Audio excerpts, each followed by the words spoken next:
The entire world knows that President Biden's retreat from Afghanistan was a disaster, both in terms of personnel and policy, and America's standing in the world. On departure, America was left defending a civilian airport desperately along a perimeter that was surrounded in close proximity by civilians, a perfect target for a suicide bomber. And sadly, that was both predicted and what happened, with the loss of 13 service members and 20 wounded, as well as scores of Afghans.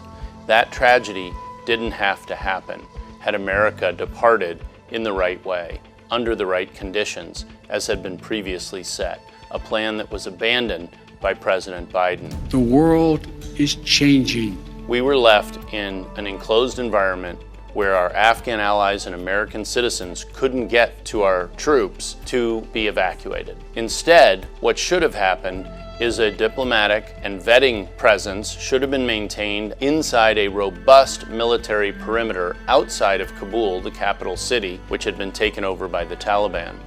Under those conditions, we could have vetted our Afghan allies to determine who was appropriate to evacuate to the United States. We could have evacuated American citizens who wanted to be evacuated, and then in an orderly fashion, without being under severe threat, remove the final American troops.